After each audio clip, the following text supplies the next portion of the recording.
한 40여 년 전에 미국에서 여러분 루터킹 목사님이 인종차별이 심한 미국 땅에서 그런 이야기를 했죠. 나에게는 꿈이 있습니다. 그런 이야기를 했어요. 어떤 꿈이냐?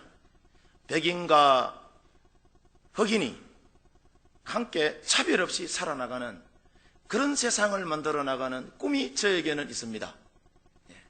그런 설교를 루터킹 목사가 했어요. 수많은 군중들이 여러분 거기에 모여 있었습니다. 그때에 그 자리에 여러분 어린아이 2살 먹은 흑인 어린아이가 그 자리에 여러분 있었습니다. 근데 그 아이가 루터킹 목사의 여러분 2살 배기 아이가 뭘 알았겠어요? 근데 그 예배 가운데 부모가 여러분 증거해 주지 않았겠어요? 예. 그 아이가 자라서 40년이 훨씬 넘어서 여러분 미국의 대통령으로 여러분 등극하게 됩니다. 그 사람이 누구냐면은 브락 오바마 대통령입니다. 여러분 중고등부 아이들 꿈을 가지시길 바랍니다.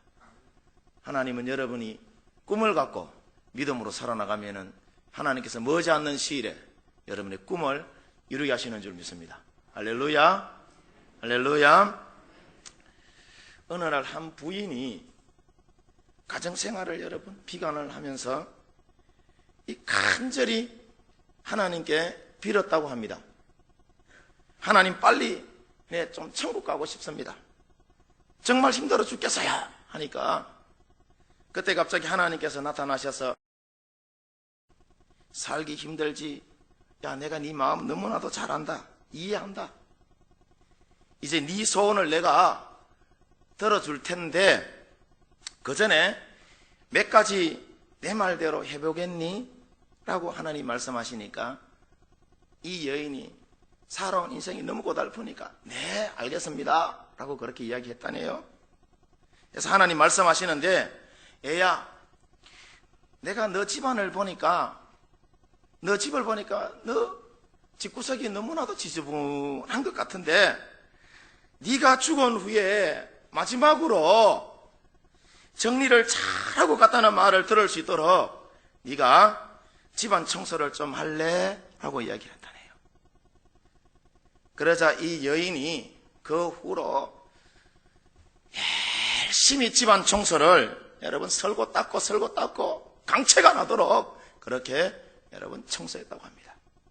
또 3일 후에 하나님이 다시 와서 말씀하시는데 얘야, 애들이 마음에 걸리지? 네 애들이 마음에 걸려가지고 네 눈을 감을 수 있겠나? 네가 죽은 후에 애들이 엄마가 우리를 정말 사랑했다 라고 느끼게 3일 동안 최대한 너 애들에게 사랑을 베풀 수 없겠니? 라고 하니까 이 여인이요 3일 동안 그 자신의 애를 지극정성으로 보살폈다고 합니다. 애들을 사랑으로 품어주고 또 정말 정성스럽게 요리를 해서 아이들을 먹여주고 섬겨주는 일을 했다고 합니다. 다시 3일 후가 되었어요. 다시 3일 후에 하나님 말씀하시는데 자, 이제 갈 때가 됐다. 마지막으로 부탁 하나만 내가 네한테 더 하자. 네가 남편 때문에 상처 많이 받았지? 하나님 왜 알았습니까? 네, 우리 남편 때문에 상처 억수로 많이 받았어요. 미워 죽겠지? 아이고, 미워 죽겠습니다. 그라이 내가 아마 일일이 제껴놓고 그만 내가 천국 갔으면 싶어 하는 거 아닙니까? 그래서 하나님이 그래도 장례식 때 참 좋은 아내였는데라는 말이 나오게 3일 동안 남편에게 최선을 다하여서 네가 친절하게 대해줄 수 없겠니? 라고 이야기를 하니까 그래서 이 여인이요 마음에 내키지는 않지만은 천국에 빨리 가고 싶어서 3일 동안 남편에게 친절을 베풀어주고 남편을 섬겨주고 남편을 세워줬다고 합니다. 다시 3일 후가 지났어요.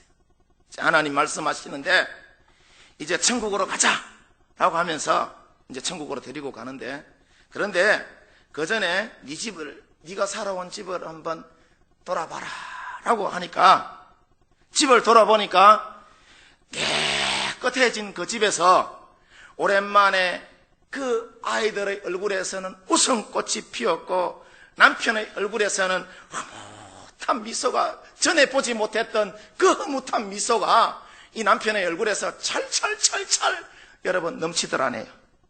그 모습을 보니까 천국으로 떠나고 싶지 않았으며 또 결혼 후에 처음으로 내 집이 천국이구나 하는 그런 생각이 이 여인이 여러분 들었다네요. 그래서 부인이 하나님께 말씀하시기를 뭐라고 이야기하느냐? 하나님이요, 갑자기 이 행복이 어디서 왔니까? 라고 이야기하니까 니 그거 모르나? 9일 동안 니가 만든 거 아이가? 예, 그래 이야기했다네요. 그때 부인이 말하기를 정말입니까? 그러면 이제부터 여기서 천국을 만들면 내가 좀 살아가면 안 됩니까? 라고 여러분 이야기했다네요. 그러면서 그 여인이 하는 이야기가 하나님 나 천국 좀 이따 갈라요. 하나님 먼저 갔어. 하나님 먼저 보냈다네요.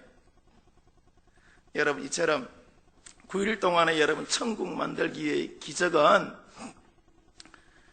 어디서 누구에게나 여러분 가능하다는 겁니다. 특별한 사람만이 하는 게 아니라는 것이죠.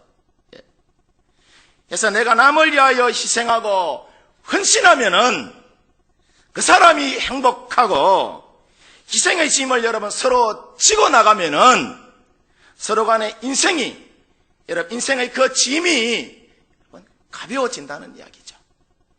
그래서 나는 너를 위하여 모든 것을 걸고 너는 나를 위하여 모든 것을 걸 때에 세상은 여러분 아름답고 또 세상은 건강한 여러분 세상이 되는 줄 믿습니다. 그래서 우리 믿음의 사람들은 인류 구원을 위한 여러분 예수님의 십자가를 우리가 여러분 쫓으면서 그것을 따라가면서 우리가 살아나가야 합니다. 왜냐하면은 예수님 우리의 구원을 위하여서 예수님 자신에게 있는 모든 것을 우리에게요 걸었어요. 그래서 오늘 여러분 우리가 성경을 보면은 종려 주일에 예수님께서 예루살렘에 입성하실 때에 무리들이 호산나 호산나 막 찬송합니다. 이 말이 무슨 말이냐? 이제 우리를 구원하소서, 예수여 이제 우리를 구원하소서 라는 여러분 그런 말이에요. 예수님이 십자가에 의해서 우리의 구원을 위하여서 온갖 여러분 조롱과 또 핍박을 한 몸에 받으시고 구원을 완성했기 때문에 우리가 예수님 믿고 따르는 삶을 살아가면은 우리의 여러분 구원이 이루어지는 것이고 세상은 아름답고 세상은 여러분 건강한 세상이 여러분 되는 줄 믿습니다. 자, 그러면은 우리가 우리의 구원을 이루고 예수님 따라가는 삶을 살아가려면은 우리가 어떻게 하면은 여러분 되느냐? 오늘 성경의 두 제자와 같이 여러분 순종하는 삶을 살아야 합니다. 오늘 성경 본문 1절과 2절을 여러분 보겠습니다. 다 같이 한번 읽어봅니다. 시작. 그들이 예루살렘에 가까이 가서 감람산 벳바게에 이르렀을 때에 예수께서 두 제자를 보내시며 이르시되 너희는 맞은편 마을로 가라. 그리하면은 그 매인 나귀와 나귀 새끼가 함께 있는 것을 보리니 풀어 내게로 들고 오라. 할렐루야. 여러분 예수님 말을 하는데 자, 이 말은 예수님의 여러분 초자연적인 전지전능하신 능력을 나타내는 여러분 말씀이면서 동시에 말이죠. 제자들에게 뭘 요구하느냐 하면은 순종의 삶을 요구하는 거예요. 왜냐? 자, 예수님은 제자들에게 어처구니 없는 명령을 내리시는데 자, 남의 나귀와 나귀 새끼를 끌고 오라 라고 말하죠.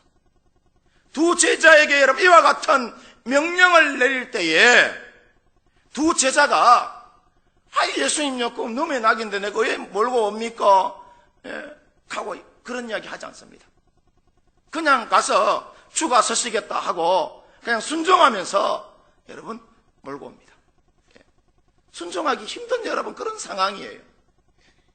무슨 말인가 하면은 우리의 영적 생활 가운데 여러분 순종이 있어야, 순종해야 내가 은혜 받고 믿음으로 여러분 충만케 되며, 내가 순종해야 호산나 호산나 여러분 찬양하며 예수의 나를 구원하소서 하고 여러분 구원의 즐거움을 우리가 여러분 노래할 수 있다는 여러분 이야기입니다.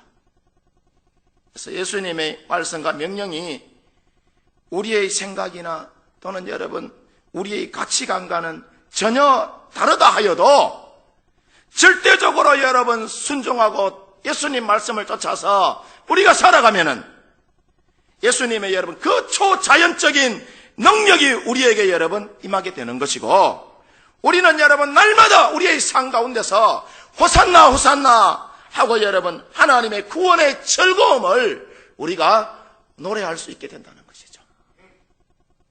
믿으시면 아멘 합니다. 할렐루야. 그 다음 여러분 호산나 호산나 하며 구원의 즐거움을 노래하면서 우리의 구원을 이루기 위하여서는 오늘 성경 본문 3절에 보면은 나귀 주인의 여러분 뭐가 있었어요? 헌신이 있었다. 헌신이 있었다. 헌신이 있었다. 자, 3절 한번 읽어봅니다. 다 같이 시작. 만일 누가 무슨 말을 하거든 주가 쓰시겠다 하라. 그리하면 즉시 보내리라 하시니. 할렐루야. 자, 그리스도께서 자신을 말이죠, 자칭 주라라고 여러분 그렇게 부르면서 여러분 표현한 경우가 여러분 여기 성경에 이 경우밖에 없어요. 이 경우인데 여기서 주는 누구를 가리키느냐? 예수 그리스도를 여러분 가리키는 말씀이에요. 나귀가 예수님을 섬기기 위하여서 필요하다는 것을 이 소유주에게 여러분 인식시키기 주기 위하여서 예수님 그와 같은 말씀을 하셨다는 것이죠.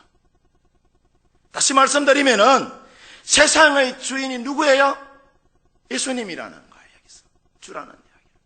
세상의 주인은 여러분 예수님이시고, 나귀 주인은 나귀를 잠시 위탁하여 키우는 것이라는 것이죠.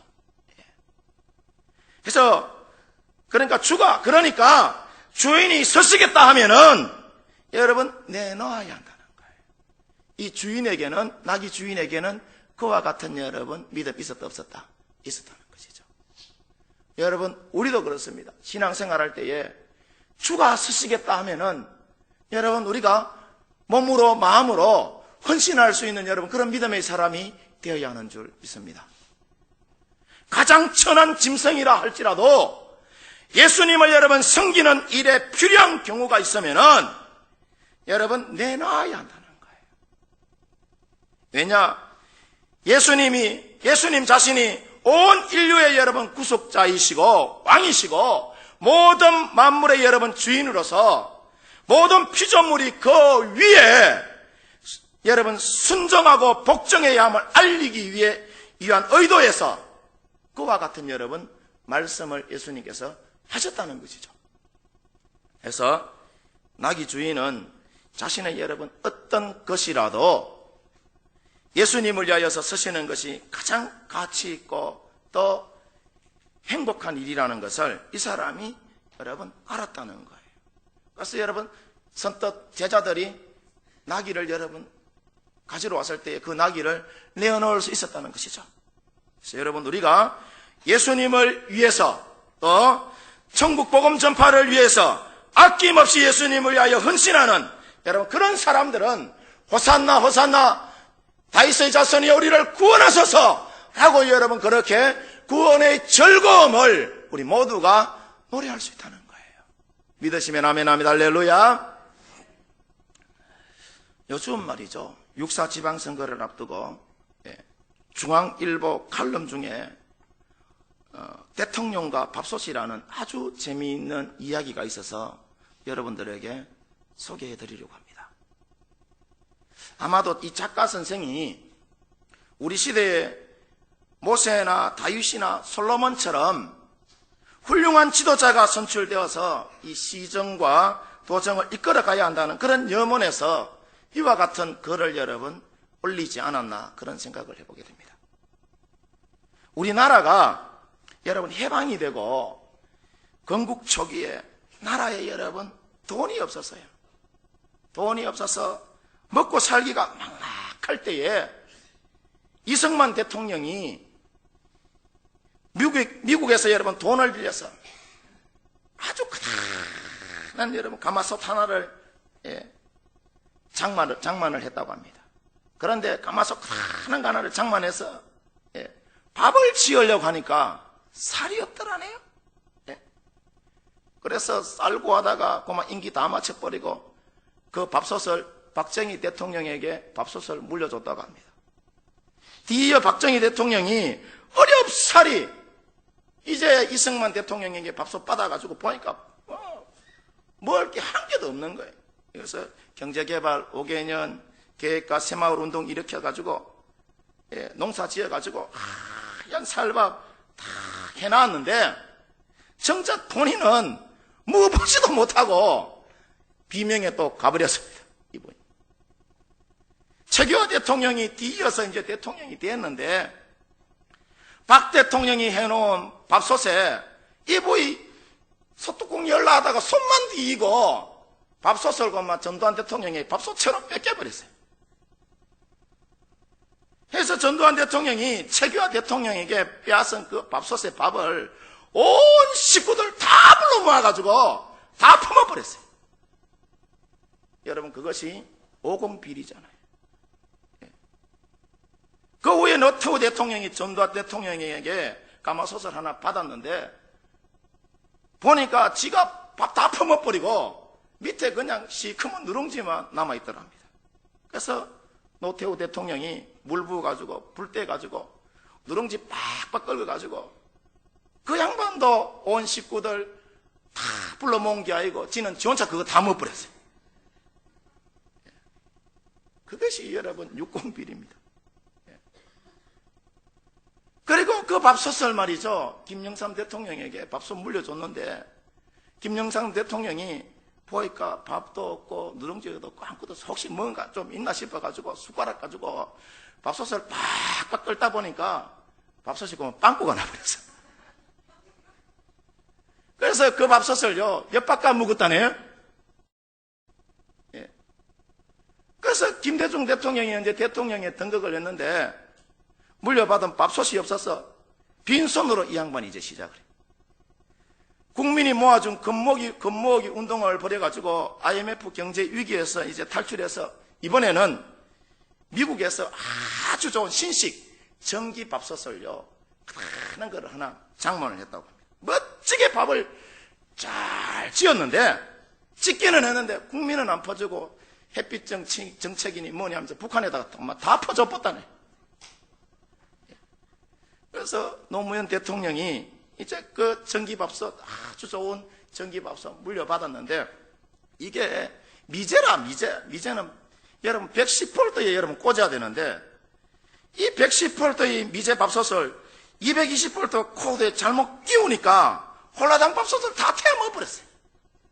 그래가지고 노무현 대통령이 코드가 맞니 안 맞니 하면서 국민들은 배고파 죽는데 불평만 늘어놓다가 임기 다 마쳤더니 뒤이어서 이제 이명박 대통령이 노무현 대통령이 고장낸 그 밥솥을 받았는데 고쳐서 이제 잘 쓸 줄 알았는데 시대가 변하여서 이제 밥솥은 최신식인데 대통령님이 너무나도 고지식하여가지고 옛날 박정희 대통령 시절처럼 장작볼리에 전기밥솥 올려놓고 밥을 해야 한다고 신나게 부채질하다가 아무것도 이루지 못하고 국민의 속은 타다 못해서 수꼼디가 됐다고 합니다.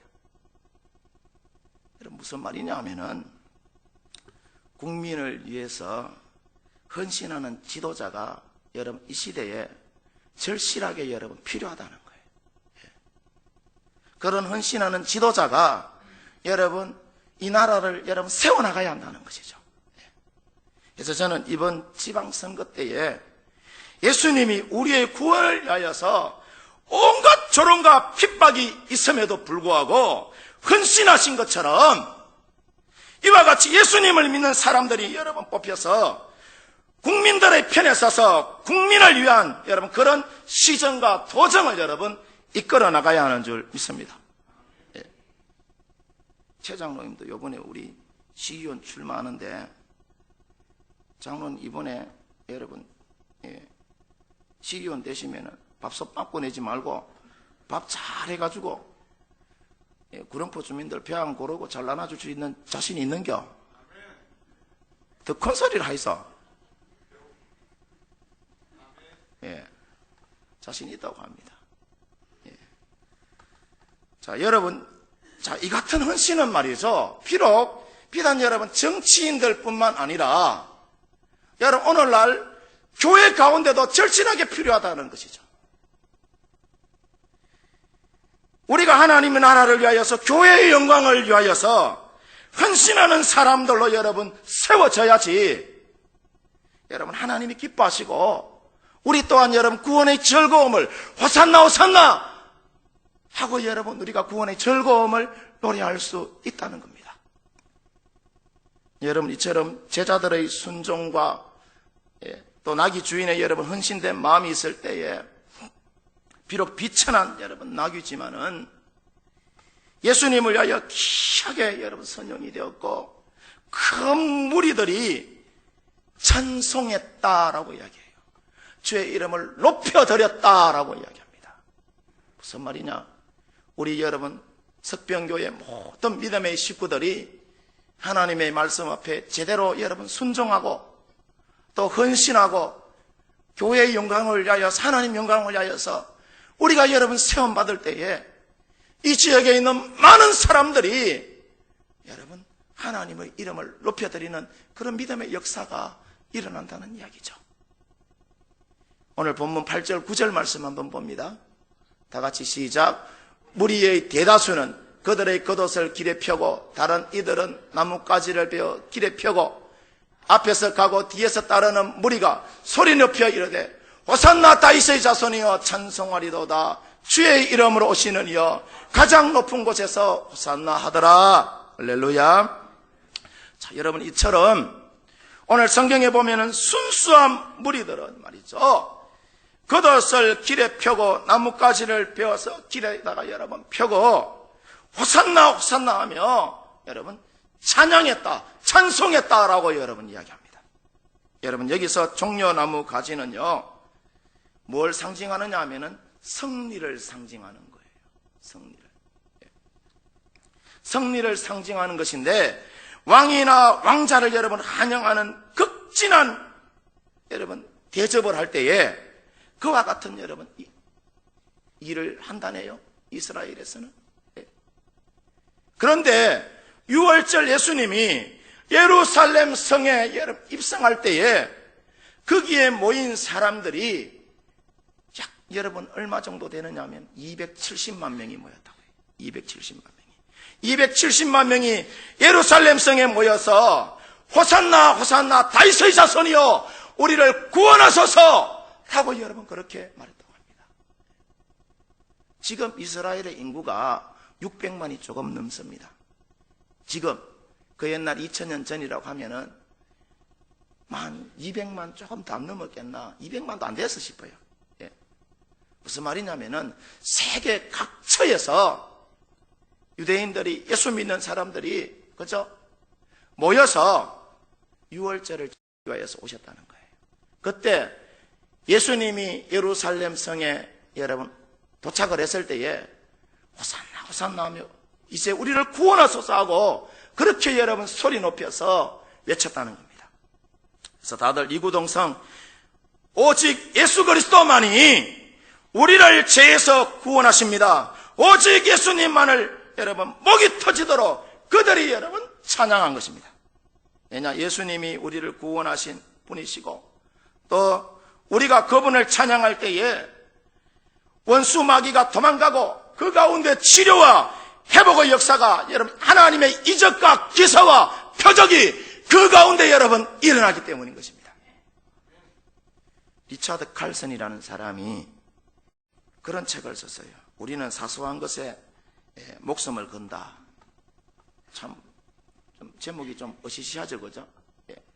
책을 썼는데 1990년대 후반에 전 세계적으로 이 책이 여러분 베스트셀러로 등극하게 됩니다. 당시 사람들 사이에서 이 책 제목이 굉장히 여러분 유행했다고 합니다. 그래서 이 책이 많은 사람들에게 화제를 여러분 불러일으키게 되었는데, 이 책이 무엇을 이야기하느냐 하면은 사람이 살아갈 때에 수많은 문제를 만나게 되는데 모든 문제의 원인이 여러분 세상에 있는 것이 아니라 나 속에 있다는 거예요. 그걸 여러분 이야기하고 있어요. 여러분 오늘날 많은 사람들이 문제 해결이 안 되는 여러분 이유가 뭐냐 하면은 원인이 여러분 다 사람들이 자신에게 있다고 생각하지 않습니다. 원인이 밖에 있다고 생각합니다. 밖에 있다고. 이 사람 때문에 내가 사업 망했다라고 이야기합니다. 이 사람 때문에 교회가 안 된다고 이야기합니다. 이 사람 때문에 우리 집구석이 쫄딱 망했다라고 이야기합니다. 여러분 그런 거 아닙니다. 문제가 어디에 있느냐? 더듬어 보면 자신에게 있는 거예요. 여러분 그러니까 문제 해결이 여러분 안 되는 거예요. 놈 탓으로 자꾸 돌리니까 문제 해결이 안 되는 것입니다. 문제는 외부에 있는 것이 아니라 내 안에 있는 것입니다. 내 죄의 문제이고 여러분 원인이 나에게 있음을 인정하고 내 탓이라고 여러분 말할 수 있어야 되는 것입니다. 그래서 여러분 우리가 오늘 종료주일을 보내고 또 내일부터는 우리가 고난주간 보내잖아요. 예수님 십자가의 은총을 생각하면서 고난주간 우리가 보내는데, 그리고 우리가 좀 있으면은 우리가 성찬 예식을 여러분 우리가 거행을 하는데, 이때 자기 자신을 여러분 우리가 적나라하게 여러분 내 자신을 한번 돌아보시기를 바랍니다. 어떤 문제를 놓고 내가 이때까지 살아오면서 남의 탓만 하면서 내가 그렇게 살아오지 않았는지, 혹시 여러분 그런 마음이 여러분 있걸랑 내려놓으시기를 바랍니다. 주님께서 여러분 이 시간 성찬 예식을 통하여서 회복시키시고 치유해 주실 것입니다. 오늘 성경에 두 제자처럼 하나님 말씀하시면은 순종하면서 여러분 우리가 살아가고, 하나님 말씀하시면은 나귀 주인처럼 헌신하면서 여러분 우리가 살아가고, 예루살렘 성 안에 여러분 그 무리들처럼 날마다 구원의 즐거움을 찬송하며 살아나가는 여러분 우리 성도님들이 되어서 예수님의 십자가의 은혜가 충만한 그런 믿음의 길을 우리 성도님들이 걸어나가시기를 주님의 이름으로 축원드립니다. 축원합니다. 함께 여러분 우리 찬송하겠습니다.